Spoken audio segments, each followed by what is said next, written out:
अस्सलाम वालेकुम everyone, welcome back to my channel. उम्मीद है आप सब लोग बहुत खैरियत से होंगे और आज मुझे बहुत शौक से सुनेंगे क्योंकि आज हम बात करने वाले हैं फ़ैशन डिज़ाइन की हिस्ट्री के बारे में। तो फ़ैशन डिज़ाइन को जानने के लिए बेहतर है कि हम फ़ैशन करने से पहले ही ये जान लें कि इसकी हिस्ट्री क्या है या ये चीज़ आई कहाँ से है। जब तक हमें किसी चीज़ की मालूमात नहीं होगी हम उसको बेहतरीन तरीके से अपना नहीं सकते।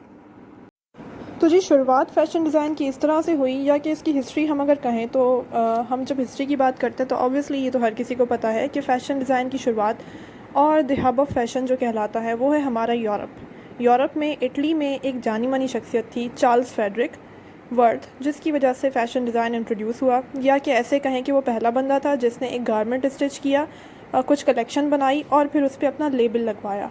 वो पहला बंदा था जिसने अपनी लेबल बनवाई अपने नाम की और उसको कपड़ों के साथ अटैच कर दिया, जो कि आज तक सफ़ायर, खाड़ी और हर ब्रांड वाला वही चीज़ फॉलो कर रहा है। क्योंकि 1858 से पहले फ़ैशन डिज़ाइन या डिज़ाइनिंग या फ़ैशन नाम की कोई चीज़ नहीं थी।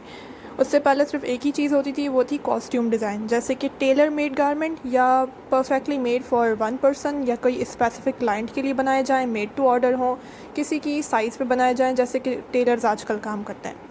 और जो हमारे टेलर्स अभी तक काम करते हैं वो हम अभी भी कॉस्ट्यूम डिज़ाइन कहला सकते हैं, क्योंकि ऑब्वियसली ये कॉस्ट्यूम डिज़ाइनिंग ही कर रहे हैं, कोई अलग काम तो कर नहीं रहे, लेकिन वो ख़ुद को फ़ैशन डिज़ाइनर भी समझने लग जाते हैं, जो कि बहुत ही गलत बात है।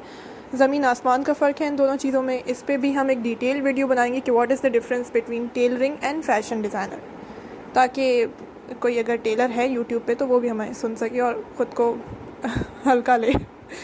खैर 1858 के बाद से फ़ैशन डिज़ाइनिंग स्टार्ट हुआ। रियल फ़ैशन डिज़ाइन जिसे हम कहते हैं, जो कि चार्ल्स फ्रेडरिक की वजह से इंट्रोड्यूस हुआ है इस दुनिया में। याद रखिएगा ये नाम, क्योंकि जब भी अगर किसी फ़ैशन डिज़ाइनर से कोई बेसिक क्वेश्चन पूछा जाए कि ये इंट्रोडक्शन कहाँ से हुई है या वो कौन बंदा था, कौन पहला फ़ैशन डिज़ाइनर था दुनिया का, तो एटलीस्ट सबकी इज़्ज़त बच जाए इस नाम से। इसके बाद एक और अच्छा काम चार्ल्स फ्रेडरिक ने ये किया कि जितने भी पेंटर्स और स्केचर्स थे इटली के या यूरोप के, उनको इकट्ठा करने शुरू किया, या कि इस तरह कहें कि जितने वहाँ के ब्रांड्स थे उन सभी का ये आइडिया था कि हम इन स्केचर्स और पेंटर्स का काम देखें और इससे इंस्पायर होकर अपनी कलेक्शन डिज़ाइन करें।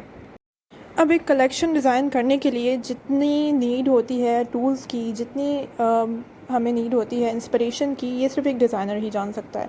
यकीनन जितने डिज़ाइनर्स मुझे सुन रहे होंगे इस वक्त, वो जानते हैं कि हम कितनी हर्डल करनी पड़ती है before designing any kind of collection और before designing for any person, चाहे वो सेलिब्रिटी हो, चाहे वो पॉलिटिशियन हो।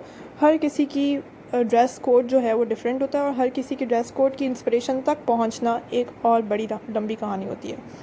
तो उस कलेक्शन को बनाने के लिए चार्ल्स फ्रेडरिक ने एक ये नेक काम किया, मैं तो इसको नेक काम ही कहूँगी, कि उन्होंने क्या किया कि वहाँ के पेंटर्स, स्केचर्स, ऑलरेडी इटली में इतने टैलेंटेड लोग हैं, इतने आर्टिस्टिक लोग हैं, क्योंकि इटली यूरोप ये पूरा एक आर्ट से भरा पड़ा है, क्योंकि फ़ैशन हब भी है, आर्ट का हब भी कहलाता है। तो वहाँ के जितने भी पेंटर्स स्केचर्स थे उनके काम को देख के इंस्पायर हुए और उन्होंने क्या किया कि उन सब लोगों को ना इकट्ठा करने शुरू कर दिया।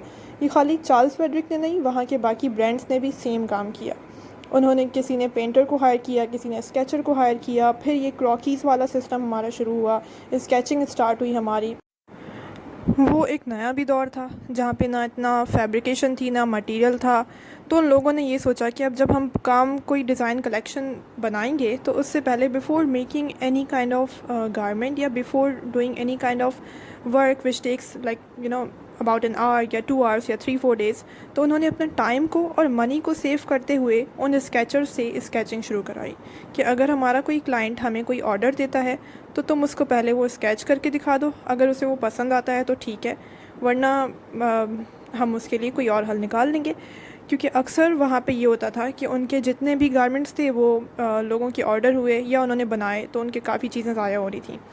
स्केचिंग और पेंटिंग के बाद, जैसे कि रेंडरिंग हम करते हैं इलस्ट्रेशन में, मतलब इलस्ट्रेशंस जब बनने लगी तो ऑर्डर्स उनके ज़्यादा बढ़े, इस तरह उनकी प्रॉफिट रेंज में काफ़ी इजाफा हुआ और फिर उनके ऑर्डर्स में भी काफ़ी इजाफा होता गया। इस तरह से हमारी fashion house, fashion branding industry वहाँ से स्टार्ट हुई। तमाम ब्रांड्स ने स्केचर्स को, डिज़ाइनर्स को हायर करना शुरू किया। अब यहाँ से एक वर्ड निकलता है हमारा डिज़ाइनर। यही डिज़ाइनर जो कि आज हम फ़ैशन डिज़ाइनर बन चुके हैं, यही डिज़ाइनर यही सेम काम करता है जो कि पहले करता था, और उन्हीं लोगों ने मिल के इस फ़ैशन डिज़ाइन टर्म बनाई है और इस टर्म ने हमें एक इंसान बना के, फ़ैशन डिज़ाइनर बना के दुनिया में इंट्रोड्यूस कराया है। और फिर ये स्टोरी स्टार्ट होती है कि किस तरह ब्रांड्स ने हायरिंग अपनी स्टार्ट की, किस तरह लोगों ने स्केचर्स को हायर करना शुरू किया, क्योंकि उस टाइम तो कोई फ़ैशन डिज़ाइन इतना आगे ही नहीं बढ़ा था, खाली स्केचर्स थे, पेंटर्स थे। तो लोगों ने पेंटिंग, स्केचिंग, इन चीज़ों को ही आगे बढ़ाते हुए आहिस्ता आहिस्ता ये फील्ड इंट्रोड्यूस करा दी। फिर इसी फील्ड में उन्होंने अपने डिप्लोमास शुरू कराए, अपनी डिग्रियाँ शुरू हो गई। भाई ये फ़ील्ड अब माशाल्लाह आज यहाँ आ पहुँची है जहाँ पे अलकरम, गुल अहमद हमारे डिज़ाइनर्स यहाँ हायर होते हैं। हम लोग आज काफ़ी बड़े लेवल पे ये फील्ड पे स्कोप आ चुका हुआ है और लोग काफ़ी इंस्पिरेशंस, बहुत सारी डिज़ाइनिंग आइडियाज़ पे काम कर रहे हैं, थीम्स पे काम हो रहे हैं। फिर थीम्स हमारी निकल आई, तो मतलब इस चीज़ में जितनी डिटेल में चलते गए उतने ज़्यादा डिज़ाइनिंग गारमेंट्स निकलते आए।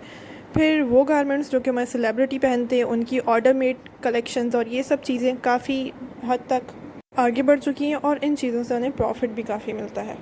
तो ये थी जनाब फ़ैशन डिज़ाइन की हिस्ट्री।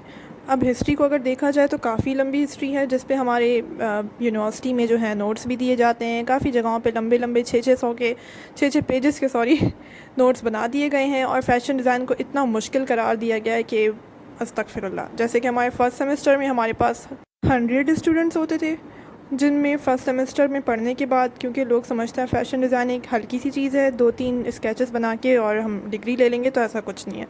तो जितने भी 100 में से हमारे आखिर फ़ाइनल में सिर्फ हम 15 बच्चे बचे थे। 100 सोचिए, 100 से 15 बच्चों ने ग्रेजुएट किया फ़ैशन डिज़ाइन में और बाकी सब जो कि टेलरिंग और इन चीज़ों को लेके आए थे अपनी फ़ैशन डिज़ाइन में हल्का ले लिया था, तो उन सब ने पहले ही सेमेस्टर में ड्रॉप कर दिया। लेकिन इतना मुश्किल ये फील्ड नहीं है, पर प्रैक्टिकली देखा जाए तो काम बहुत होता है। थियोरेटिकली हमें खाली जनरल नॉलेज ही पढ़नी पड़ती है, या फिर इस्लामिक स्टडीज़ होती है हमारी, और हिस्ट्री ऑफ फैशन डिज़ाइन या इंट्रो टू फैशन। तो थ्योरी भी कोई कम नहीं है, लेकिन प्रैक्टिकल काम जितना ज़्यादा है तो फिर बंदा सोच ले कि, क्योंकि जितने बच्चे हमारे भागे थे वो सब इसी वजह से भागे थे कि उनसे ये प्रैक्टिकल काम नहीं होता था, ना पैटर्न मेकिंग, ड्राफ्टिंग, ये सब चीज़ें काफ़ी आगे तक ले जाती हैं हमें। चलें जी, तो ये थी हमारी हिस्ट्री। अगर आप चाहें तो मैं आप लोग को नोट्स भी प्रोवाइड कर सकती हूँ इसी चैनल पे। कोशिश होगी कि हम जितना कवर कर सकें इस क्वारंटीन में तो हमारे लिए बेहतर है। उम्मीद है कि ये वीडियो आप लोग को बहुत पसंद आई होगी। अगर नहीं भी आई तो कमेंट में तारीफ़ लिखें या फिर बुराई लिखें। I am open for every kind of suggestion, advice या फिर बुराइयों के लिए भी even. So thanks for listening, watching and keep following me, keep liking me, keep subscribing me.